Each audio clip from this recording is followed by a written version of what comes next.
Excited to head to Alabama, play the CBS national game. We know they have an outstanding team, a lot of talent everywhere on all levels on defense. Certainly defensively, Will Anderson is as good a player as anybody has on their team, and he's going to be a major concern for ours. You know, the one thing you try to do is not let a difference maker make a difference, and in his case, it's very, very difficult. It's been fun to watch how different teams have tried to approach that problem. None of them having too much success. Obviously, Henry To'oTo'o going over there is a very good player. They're just deep in everywhere on defense. Offensively, big, physical offensive line. A few of those guys over there starting for them, I tried to recruit and lost the battle when I was at Georgia. Obviously, everybody knows about Bryce Young, and Jameson Williams is certainly as good as anybody in the country, fast. I think he's the record holder in the 300 hurdles maybe in the nation, and certainly in the state of Missouri. And, of course, then you get to Coach Saban, who, you know, obviously is the best coach in the nation and has been for a long time. So very, very big challenge for us. We're excited that it's going to be an afternoon game and excited to go to Alabama. Coach, I was wondering if there's any advantages in your mind in terms of having just played LSU, who just played Alabama, in terms of how you matched up with those guys and how they matched up with Alabama. Anything you can glean from that? You know, obviously it was an advantage to us a little bit because, you know, they played each other 2 weeks ago, and you're watching tape. You know, you're writing down notes as you're watching tape. You're writing down notes on both sides. So part of that, maybe a little kickstart on. You know, we got in at about 2:45 or so on Saturday night, so that probably helped, or Sunday early morning helped us a little bit. But just not a whole lot to answer your question. Anything on the film jump out to you that maybe you thought you saw something one way that the video turned out to show something different from the last game? No, not a lot. You know, well, let me say this. I thought Miles Slusher played a really good game. He's getting better each week. Obviously, I said after the game about Mo Brown picking both passes. I made a mistake. I knew Miles picked the pass. It just came out wrong, but certainly want to give him credit for picking that pass. It was a heck of a play.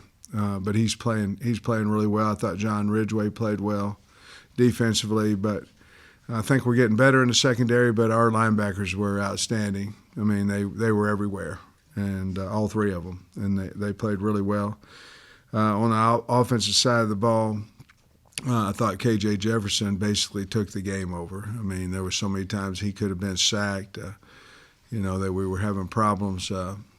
We had an MA on one of our protections, 7-man protection.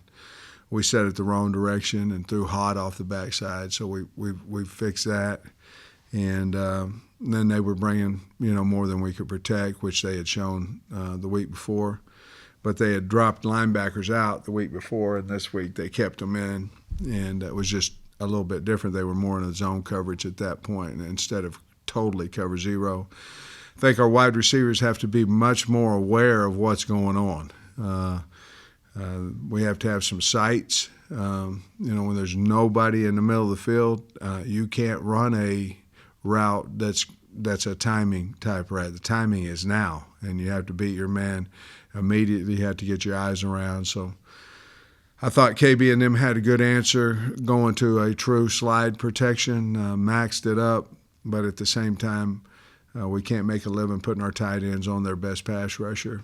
We need to help him, which our backs didn't do a great job of doing that. So the penalties are frustrating, very frustrating. We had a lengthy talk about that. I'm not talking about the pass interference on Mo. You guys all know what I'm talking about. I'm talking about the jump off sides, which we had one. legal formation, which we had one, and certainly the flinching and the jumping off sides on the D-line, lining up in the neutral zone. So you'll know every single day we have official there and we have a coach assigned for alignment, and it doesn't seem to be getting a whole lot better. We have to, I don't know how to fix it, obviously. I know how we're trying to fix it, but we have to do something different because it's not getting fixed. We are trying, but it's not getting fixed. And, you know, we've been taking them out of the game. We've been taking them out of practice, but that has to get fixed. You addressed a little bit about what I wanted to ask you. It's your blitz beaters. You have to go into a game with a package of blitz beaters. Which we had. Right. And then, so what do you have to do better to make the plays work?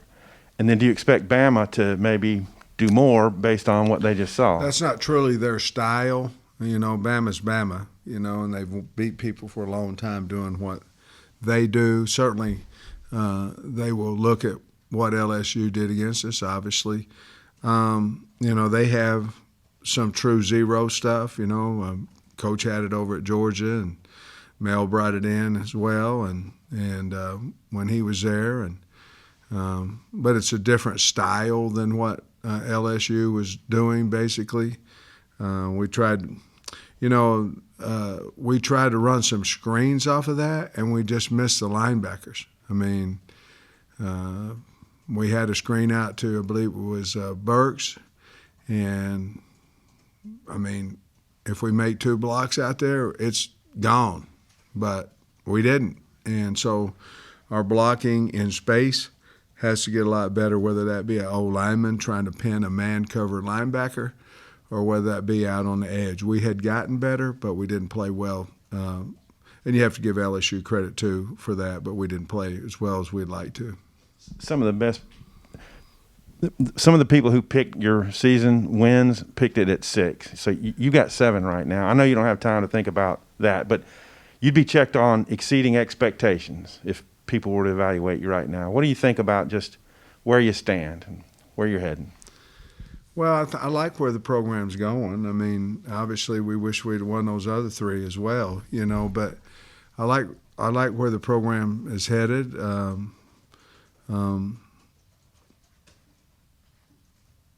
You know, we play in the SEC West, which, you know, you got to man up on this side. You know, there's not a game, you know, that's easy over here. That most of the time is not somebody you're playing that's beating a top 25 team or 2 or 3, and in Mississippi State's case, 4.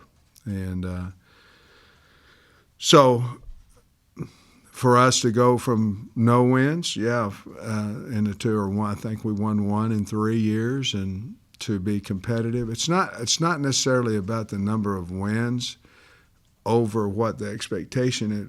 To me, it's about how you're playing. You know, is the team playing hard? Do you have a chance to win? You know, because sometimes the ball doesn't bounce your direction, and you played a pretty good football game and you just lost at the end. The other night we talked about an ugly win. Well, it was only ugly on offense. It wasn't ugly on defense, you know, and special teams played well.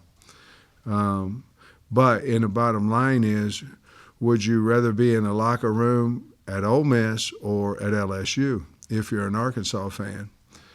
Well, the roles were reversed. You know, one side played really well, so one side didn't play very well. The roles reversed in both games. But the bottom line is, instead of not finding a way to win against Ole Miss, we found a way to win against LSU and found a way to win against Mississippi State. And those things are helping our program, obviously, a number of wins, but it's also building some confidence for us. Both teams were very, very physical over the last 2 weeks, I thought. Ours was too, but I think Mississippi State and LSU very physical, and obviously so is Alabama. A long answer, I'm sorry. Are you finished? Okay, I'm sorry. For you, I am. Okay, okay, I appreciate that. Hey, usually when Arkansas plays Alabama, Alabama's number 1. This year they're all the way down to number 2. We do they look? Played number 1. Yeah. Do they? Well, Arkansas's played number 1 twice in some seasons. Do Did they look any? They lost 3 Heisman finalists. I guess they're quarterbacks. Do they look any different to you? Do they look a little more vulnerable? At all? No. Very, very talented. They have elite skill, big offensive and defensive linemen. They have an elite pass rusher, more than one. No, I mean they're Alabama. I mean they're when you turn on the film, they're what you expect to see. I mean you have to go out there down there and play a really, really good football game and see what happens. But LSU played them close because LSU's got a lot of talent, and they're playing hard now and physical, and that's how you beat Alabama. If not many people can, but you're going to have to get into a fist fight and see if you can come out ahead, and you're going to have to hang on to the ball. You have to play a really, really good game to have a chance, especially on the road against Alabama. And then Stevens, he might be the number 1 offensive guy in the country in a lot of people's minds. Anderson, number 1 defensive guy. What is Anderson doing to get all those sacks specifically, and what really impresses you about Young? I really like what they do with him. They move him some, but they do a lot of what I call behind the center blitzes. So they'll take him all the way behind the center. They'll take him into the A gap. He has so much speed, so the tackle.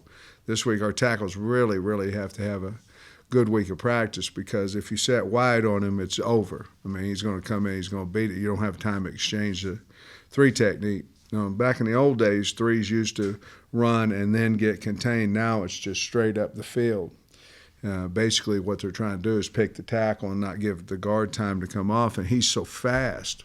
So it's not only that he's a great one-on-one rusher, which he is, but it's because of all the multiple things they do, knowing that he's a guy. They set him up real nice too, and of course everybody would if you had that kind of talent.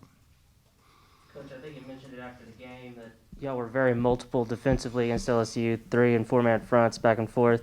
Was there something on film that y'all had seen that made you think that would work, and is that something maybe you could continue, the rest of the season? No, I think a lot of it is we felt, we had worked a lot of man-to-man stuff in practice, and we felt like it's time to pressure. And pressure, most of the time when you pressure, unless you're a zone-type pressure team, which we're not, then you have to play man on the outside. And we just decided, hey, look, we're going to go to LSU.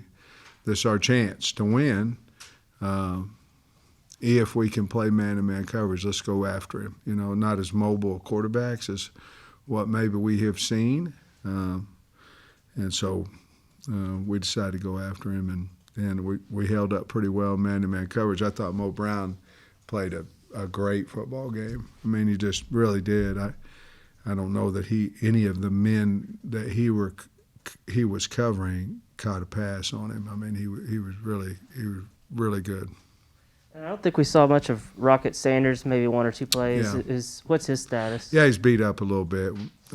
We put him in there for a screen, but again, that's the thing I was talking about before. We missed a linebacker, and you have to make guys pay. If they're going to go 0 on you, you have to make them pay. And KJ did, but it was after he made guys miss and all that. But once you could make a team pay, they get out of that, but because you're giving up easy points. But we just weren't able to do that, which in other games this year we have. We've seen a plenty of total this year, but we just weren't able to get open, weren't able to protect it long enough. It really has been since like 2011 that most Arkansas teams going to Alabama and just got no chance. Do you feel the success you all have had maybe gives this team a little different attitude going into this game? Well, we have a chance. I mean, the number one thing, and I know it might be considered coach speak or whatever, the number one thing you have to do to go beat a team is believe you can do it. And, if you've got a whole plane full of guys that are going, man, when's this game over?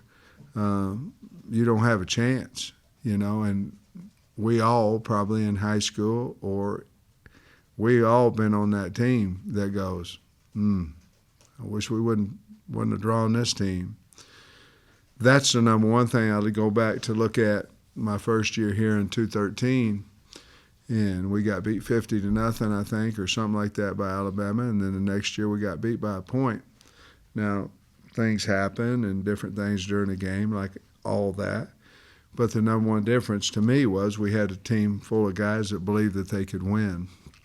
And I think success of our program that we've had, however you view it, whether it's been a lot or a little bit or some or none, our kids, it's helped them confident-wise of going in there, hey, we've beaten some, pretty good teams this year, and we know how good Alabama is, but it gives us confidence that we can go in there and play well. Coach, I think you talked about last week the 4 Bs. When did that conversation start, and will you elaborate on how that all began and what the 4 Bs are for if anyone doesn't know what they are? Well, I can tell you what the 2 are. They were the bowl and the boot, and basically we were talking about going on a run, and I was just sitting in my office, and I was trying to make it into something that they could remember, and obviously you want to take them each week, but I was just thinking about it, and the first 2 came up with some Bs, and then there was Bama, and then, the borderline, you know what they are. Everybody does. And I don't know, just kind of the kids liked it, and it was part of the let's make a run at the end of the year like we did at the beginning of the year, and worked out pretty good so far. Bumper, after Saturday's game, he hit the 100 tackle mark for the year. I'm curious what's impressed you about his season, and what do you think is kind of keyed his production? He plays so hard, He's very, very well prepared. He plays so hard. And I think he's the one that said it at the Catfish Hole that, because of Hayden and Grant, that if you're, you got to beat them to the football. And that's kind of what it looked like Saturday with the linebackers. And, he's beat up a little bit last week. And on a Tuesday practice, or maybe it was Wednesday, came back Thursday. And, we didn't know quite his status, but he went in there and played it outstanding. And I'm trying to get him to come back next year. I was wondering if you could elaborate a little bit on Bryce Young. And then also Burks, they released the top 10 in the Blitnikoff voting. He didn't make it.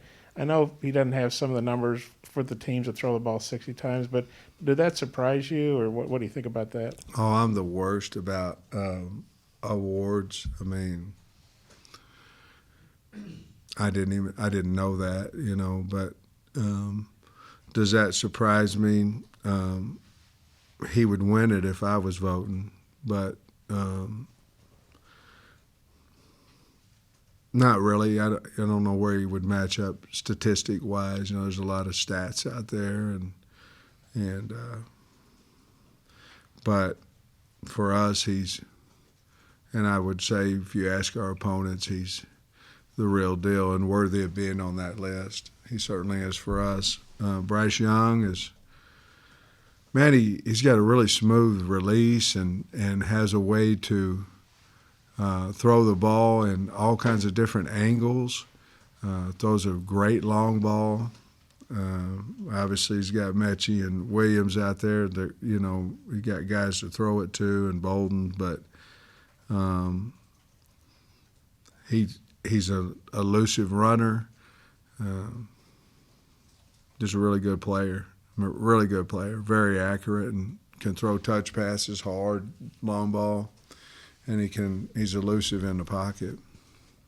I don't think Perotti made the trip. What's his status, and then what did you think of Bryce Stevens handling the punt return duties? Perotti was out last week, got hit in the head the week before, I guess, Mississippi State. He'll move around a little bit today, non-contact. I think he'll be fine. Excuse me, not last week, but 2 weeks ago, and I think he'll be fine. I thought Bryce did a really good job of handling punts. He had a chance if he took another left on the one return, he'd still be running, but I thought he did a really good job of handling that. I mean, could you imagine? That was only his third game to even play, and going there in that atmosphere, and you're going back there. It's probably a lonely situation back there, but he did a great job and had some nice returns. And one I remember vividly, over 20 yards, and I was real proud of him. And again, it's one thing to go back there if you've been playing all year, but he hadn't. But we felt very comfortable that he could catch the football, and obviously he's, won the state in the 100, so we know he's got speed. We talked a little bit last week with LSU about them maybe being worn out after Alabama. What does playing a team like Alabama this kind of late in the year, does that matter at all? Is there anything particularly good or bad about that? I don't know what the good would be. Let me think on that one. It's just a schedule. I mean, it is what it is. It's the next one on the. Kyle and I were riding over here, and since our first 3 games, I think once we get back in here against Missouri, it's, our second one. We've been in here since September or whatever, and, this one's a road game regardless. I understand that, but I'm relieved it's not a night game because, we have a Friday game the next week, and let me say this: we're preparing to go win. I mean, that's what we're doing.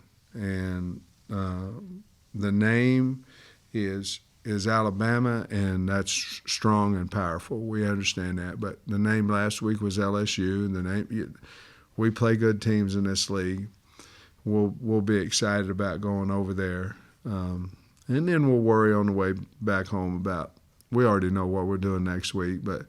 What time we come in and all that. We know, but it'll be a short week, especially with Thanksgiving. But we need to go get this one if we can and play well. Yeah, if you look at the totality of the Trey Knox unsportsmanlike penalty, there was something going on with the sideline. Yeah. I don't know. Is that one where you have a little understanding, or did it look like it was not? No. What'd you think? Thought he should have got out of there. He knows that, and I visited with him about it. No, that's why we don't talk to each other at practice. That's why all this does is get penalties. And he knows that too, and he'd tell you the same thing. So the Golden Boot spent yesterday on the floor. Where does it go now? Is there a place for it? Yeah, there's a place over there. We already have the Southwest Classic trophy, and we're going to move one of the other ones that was in there and put the boot right next to it and display it for a year at least. Hey, Sam, I guess it's been more than 20 years since the Arkansas men's basketball team and the football team were ranked in the AP poll in the same week, and they're ranked. You're obviously back in the poll. I know you and Eric seem pretty close. Just wondered what you thought about that, the two sports both being ranked at the same time. Well, I think it's pretty good for Arkansas. I don't know. I think they were preseason 16 or whatever, and I don't know how often the polls come out for basketball, but they seem to be doing really well. And I'm so